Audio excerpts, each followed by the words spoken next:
यो हात चाहिँ आशिष दिनको लागि हो, यो हात चाहिँ सेवा गर्नको लागि हो। बुवाहरू यो हात कहिले पनि नउठाउनुहोस् आफ्नो परिवारलाई। नानीको अगाडि श्रीमतीले हात कहिले पनि नउठाउनुहोस्। उठाउनु भएको छ आज बेलुका गएर श्रीमतीलाई कुर्सीमा राख्नुहोस्, तपाईँ तल भुइँमा घुँडा टेकेर भन्नुहोस्, मैले जुन कुरा गल्ती गरेँ मलाई माफ गरेँ, मैले तपाईँको वचन बुझेँ, म फेरि यो कुरा कहिले गर्ने छैन।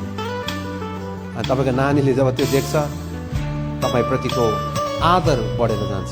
एक संयमताले जहिले पनि तपाईँको जीवन र परिवारमा जागृति ल्याउँछ। दोस्रो कुरा समयकाल गम्भीर र आदरको योग्य, वर्दी अफ रेस्पेक्ट। बुवाहरू बाउले तितस अब तितस तिमीले सिकाउनु, त्यो सहरमा जागृति आउनेछ। तर बुवाहरू चाहिँ के हुनुपर्छ भने गम्भीर हुनुपर्छ, आदरको योग्य।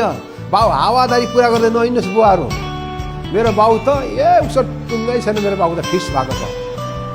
बुवाहरू त्यस्तो जीवन जिउँदै हुनुहुन्छ कि के बोल्नुहुन्छ हुन्छ, भनेको कुरा कहिले पुरा गर्दैन।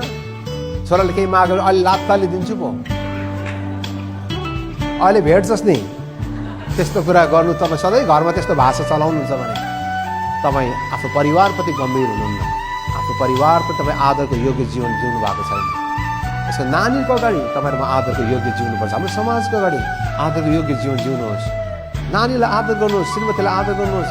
कतिजनाले बिहा गर्नुभन्दा अगाडि प्रेम गर्दै गर्दा तपाईँबाट सुरु गरेर अहिले तमा झरिसकेको छ, अझै त्यहाँबाट पनि तल भएकोमा जान्थ्यो होला। तपाईँले आफ्नो श्रीमतीलाई कसरी बोलाउनुहुन्छ, नानीले एकदम याद गर्छ कसरी बोल्नु हामी